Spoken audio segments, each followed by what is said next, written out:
दोस्तों नमस्कार, आप देख रहे हैं द फाइंडर। दोस्तों ये बात आप अक्सर सुनते होंगे कि संस्कृत भारत की एवं विश्व की सबसे प्राचीन भाषा है। कई लोग कहते मिलेंगे कि संस्कृत को नासा ने विश्व की सबसे अच्छी भाषा माना है, कई बार कुछ और। साथियों आज मैं आपको बताऊंगा कि सच क्या है। साथियों सच ये है कि आपको ये सारी बातें वो लोग बताते हैं जो आपको झूठ के जाल में फंसाना चाहते हैं एवं आपका इस्तेमाल अपने धार्मिक एजेंडे के लिए करना चाहते हैं। ब्राह्मण धर्म के पंडा पुरोहित पुजारी ये बताने का प्रयास करते हैं कि संस्कृत सबसे प्राचीन है और श्रेष्ठ है। वे इसे ईश्वर की वाणी भी बताते हैं। ये ऐसे ही है जैसे पाखंडी ब्राह्मण पंडा पुरोहित नया मंदिर बनाकर उस पर लिख देते हैं प्राचीन मंदिर। साथियों यूँ तो भाषा सिर्फ विचार आदान प्रदान का माध्यम होती है। भाषा का प्रचलन 5 से 6 हजार साल पुराना ही है। इससे पहले मनुष्य इशारों से बात करता था, पर दुनिया के धूर्त लोगों ने ईश्वर की खोज करके प्रचलित भाषाओं में अपने विचार लिखकर अपने ग्रंथों को ईश्वरीय बताया और अपनी भाषाओं को ईश्वर की भाषा बताया। जैसे ब्राह्मणों ने संस्कृत को ईश्वर भाषा बताया, अरबियों ने अरबी भाषा को अल्लाह अर्थात ईश्वर की भाषा बताया और यहूदियों ने हिब्रू को यहोवा अर्थात ईश्वर की भाषा बताया। परंतु ये सभी बातें झूठी और मिथ्या प्रचार पर आधारित हैं, जिन बातों का मनुष्यता से कोई लेना देना नहीं है और इनसे मनुष्यता का बड़ा नुकसान हुआ है। खैर, अब हम अपने प्रश्न पर आते हैं कि यदि संस्कृत भारत की सबसे प्राचीन भाषा नहीं है तो भारत की सबसे प्राचीन भाषा कौन सी है।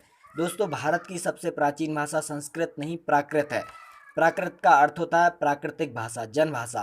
प्राकृत का ही एक रूप पाली भाषा है। पाली प्राकृत भारत की सबसे प्राचीन भाषा है। भारत में पुरातात्विक साक्ष्य के रूप में जो भी साक्ष्य मिले हैं, जिसमें शिलालेख प्रमुख हैं, सभी शिलालेखों पर पाली प्राकृत भाषा का प्रयोग किया गया है। सम्राट अशोक के सभी शिलालेख पाली प्राकृत में हैं। संस्कृत का कोई ग्रंथ 500 ईस्वी से पुराना नहीं है। डॉक्टर राजेंद्र प्रसाद एक प्रसिद्ध भाषाविद हैं। उन्होंने कहा है कि संस्कृत भाषा ईसा से पहले की नहीं है। कालिदास के नायक ब्राह्मण संस्कृत भाषा बोलते हैं और जनता प्राकृत भाषा बोलती है। इससे पता चलता है कि संस्कृत आर्य ब्राह्मणों के द्वारा उत्पन्न की गई है। सभी पाली प्राकृत ग्रंथों का अनुवाद संस्कृत में किया गया है, जिससे ये साफ होता है कि पाली प्राकृत पुरानी है।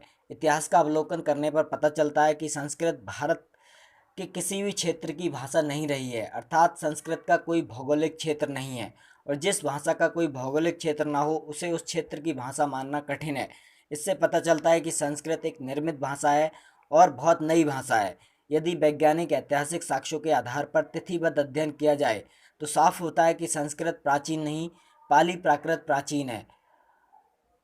जैनों एवं बौद्धों के अधिकतर साहित्य सर्वप्रथम पाली प्राकृत में लिखे गए हैं और इसके बाद इनका अनुवाद संस्कृत में किया गया, जिससे स्पष्ट होता है कि पाली प्राकृत पुरानी, बस संस्कृत नई भाषा है। तो दोस्तों आप समझे होंगे कि संस्कृत बहुत नई भाषा है, संस्कृत प्राचीन भाषा नहीं है। ये लोग हमें झूठ बोलकर गलत बता रहे हैं कि संस्कृत प्राचीन है।